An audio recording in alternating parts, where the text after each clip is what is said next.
Bonjour à tous et bienvenue dans votre journal de ce lundi 5 mai. Ce soir, ouvrez grand les yeux. L'événement n'a lieu que tous les 5 ans. Les Floralie ajustent les tout derniers détails avant l'ouverture des portes prévue jeudi. Un rendez-vous devenu incontournable pour les amateurs de belles plantes et de décors parfois oniriques. Direction Bruxelles et Strasbourg aussi, avec la fin du dépôt des listes pour les candidats aux élections européennes. Devant les isoloirs le 25 mai prochain, une vingtaine de bulletins sera proposée aux Vendéens. Et puis une petite virée dans le temps aussi pour finir. Direction les années 50, les années rockabilly à Ménard-la-Barrotière. La commune accueillait ce week-end le Boogie Bop Show. En 1956, les Floralie inaugurent en fin de semaine leur 11e édition. Vous connaissez peut-être le rendez-vous.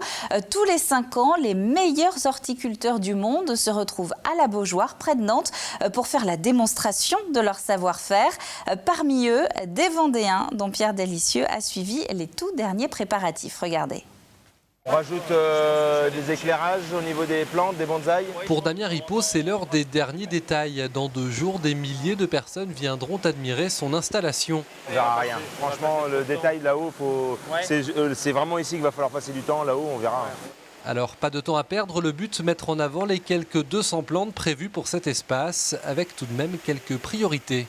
C'est un salon des passionnés pour les passionnés et derrière, ça permet d'exposer des belles pièces comme les érables, les bonsaïs de jardin et chacun va mettre en avant ces petites pépites de sa pépinière, quoi. Des pépites que Damien a dégotées aux 4 coins du monde, comme ce bonsaï venu tout droit du Japon. Ça, c'est des pièces assez rares, qui ont à peu près une 50aine d'années. Donc c'est beaucoup de temps, de travail, de taille, de formation pour arriver à ces pièces uniques, quoi. Et celui qui est derrière tout ça, c'est Erwan, l'architecte paysagiste de Damien, engagé spécialement pour le salon. Tous deux ont décidé cette année de représenter Tokyo. Ce côté-là, ça suffit et on peut en remettre là-bas vers le pied de la lanterne. On a voulu faire le côté vraiment très zen.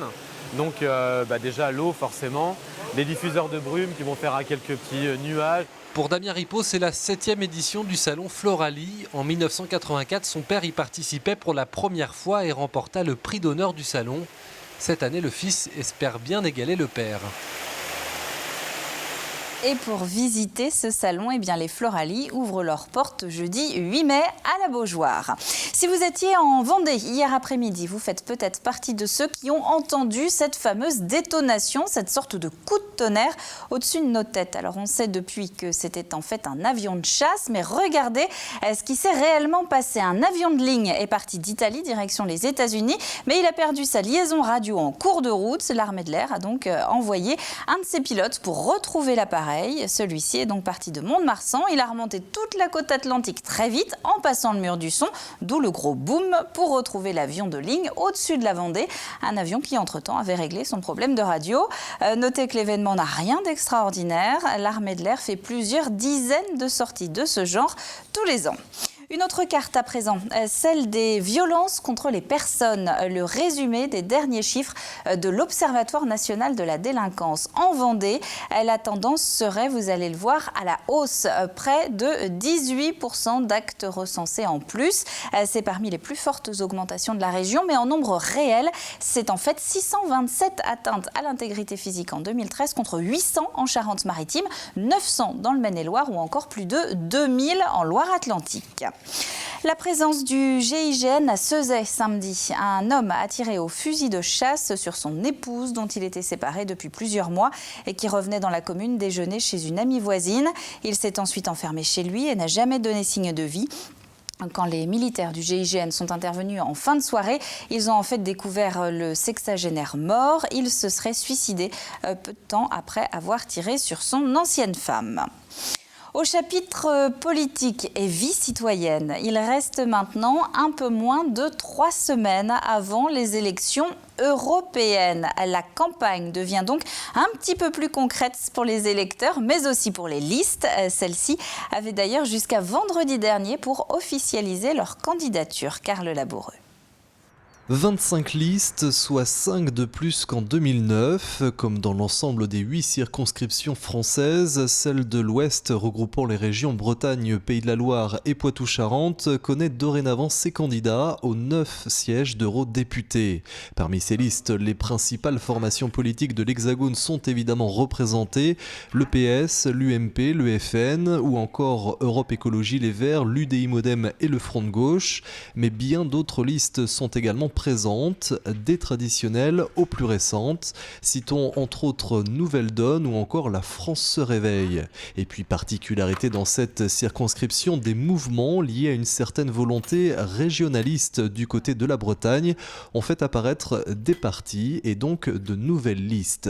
25 listes, soit 450 candidats sont donc en lice pour cette élection européenne dans le Grand Ouest. Élection qui, rappelons-le, se déroulera le 25 mai prochain. Les élections européennes en France étant prévues, vous l'avez entendu, le dimanche 25 mai prochain. D'ici là, les ministres devraient sérieusement se pencher sur le redécoupage de nos régions. Un projet de loi doit leur être présenté mi-mai, c'est la semaine prochaine. On y parlera notamment de leurs compétences à ces régions, des compétences qui devraient être élargies. À l'inverse, vous le savez, leur nombre, lui, devrait être réduit. À ce propos, plusieurs députés ont d'ailleurs déposé une proposition de loi pour qu'un département rejoigne la région qu'il souhaite et non qu'on lui impose. Il n'aurait justement plus besoin de l'accord de la région dont il dépend actuellement. Proposition qui émane à l'origine d'un député breton et destinée, vous l'avez peut-être compris, à la Loire-Atlantique qui pourrait ainsi se rallier à la Bretagne sans l'aval des pays de la Loire. En sport, on va comme d'habitude revenir sur quelques temps forts du week-end. Anthony Jamin nous parle ce soir de basket avec les filles de Belleville-sur-Vie qui jouent leur montée en National 2, de Palais avec la Coupe de France qui se tenait ce week-end aux Herbiers, mais il commence avec du rugby. En rugby, le match promettait d'être compliqué entre La Roche et Orléans et il l'a été lors de cette phase finale du championnat. Le FCY maillot rouge et blanc résiste bien les 25 premières minutes de jeu, mais derrière, la machine orléanaise se met en route. Le RC Orléans inscrira 6 essais au cours de cette rencontre, ne laissant que peu d'occasions aux Lyonnais. Jusqu'à cette 56e minute et cet essai transformé. 10 minutes plus tard, les hommes d'Anthony Thomas trouvent une nouvelle ouverture, nouvel essai qui lui ne sera pas transformé. Score final, 47-12 pour le RC Orléans, qui recevra sur sa pelouse le week-end prochain le FCY pour le match retour. En basket National 3 féminine, les Bellevilloises maillot bleu recevaient Rennes Avenir dans le cadre des play-offs. Après leur défaite la semaine passée face à Orvault, les joueuses de Jean-Baptiste Dieu-Langard avaient à cœur de performer face au collectif rennais. Très solides en défense, les Bellevilloises le sont tout autant en attaque, ce qui leur permet de constamment dominer leurs adversaires au tableau d'affichage. Score final 68-57. Au classement général, Belleville est 5e, à égalité de points avec Orvault et Équeurdreville, son prochain adversaire. Un match avec beaucoup d'enjeux donc qui permettrait aux Bellevilloises de revenir sur le haut de tableau, essentiel pour une éventuelle montée en National 2. Enfin, la 13e Coupe de France de Palais-Fonte sur plaque en plomb. 310 doublettes avaient répondu à l'appel, 620 joueurs de 45 clubs venus principalement de Vendée, mais aussi des départements limitrophes, Gironde, Loire-Atlantique, Deux-Sèvres. La grande majorité des joueurs est licenciée dans un club, le plus jeune a 8 ans, mais le noyau dur, c'est la tranche 26-45 ans. Seules 23 féminines avaient fait le déplacement et c'est finalement le duo Héros-Marie, licencié à Corpe, qui l'emporte. La prochaine édition fera place au Palais Letton sur plaque en plomb. Un mot de voile maintenant avec la victoire de Yann Eliès ce week-end sur la Solo Concarneau. Eliès qui devance Adrien Hardy et Jérémy Bayou. La course formait une boucle via Ouessant et l'Île-Dieu. En football à présent, stage pour l'équipe de France catégorie malvoyant en Vendée ce week-end. Les Bleus ont posé leur valise au Sable d'Olonne avant d'enchaîner entraînement et match. Image d'ailleurs ici de leur rencontre face aux joueurs du Pays des Olonnes. C'était samedi soir. Un match de gala qui s'est soldé par un match nul de partout. Malgré la difficulté visuelle, je pense qu'on s'en est à peu près bien sorti, malgré que ce soit une équipe valide. Donc c'était plutôt intéressant pour les deux équipes, je pense, au niveau humain et puis au niveau footballistique, on va dire. Les équipes sont éparpillées dans toute la France, donc c'était l'occasion pour moi de revenir en Vendée et de faire connaître le CC Foot aussi en Vendée. Et puis encore un mot de football avec les résultats de National et de CFA du week-end. Vous allez le voir, défaite du Poiré-sur-Vie et de Luçon. Défaite également, sévère défaite d'ailleurs de Fontenay-le-Comte en CFA avec un 6-1 et match nul pour les Herbiers. On était loin de parler football à Ménard-la-Barrotière ce week-end, ou alors foot américain. La commune recevait le Boogie Bop Show, un festival pour les amateurs du feuilleton Happy Days, 3 jours au cours desquels on aurait presque pu croiser Elvis ou Bill Haley. Simon Philippot, Benoît Gandossi. Grosse cylindrée et ambiance 50s, bienvenue au Boogie Bop Show. 3 journées hors du temps durant lesquelles presque 3000 visiteurs et amoureux des années 50 ont trouvé refuge sur la base de loisirs de Ménard-la-Barrotière. J'adore le rockabilly, le rock'n'roll, les années 50, les habits, la musique, tout. Il y a un grain de folie qu'on n'a plus, c'est complètement atypique. Et non, ça nous reporte dans le temps, même si on n'était pas nés, c'est vachement sympathique, quoi. C'est toujours pareil, l'ambiance, c'est chaleureux, c'est une famille. Une famille réunie autour d'une passion commune pour l'univers des années 50, avec en toile sonore les débuts du rock'n'roll. C'est pas une musique, c'est vraiment une manière de vivre qui dure depuis plus de 60 ans. Aujourd'hui, énormément de groupes, même des jeunes, sont formés à cette culture et sont complètement... En fait, c'est l'esprit bon enfant qui perdure à travers le temps.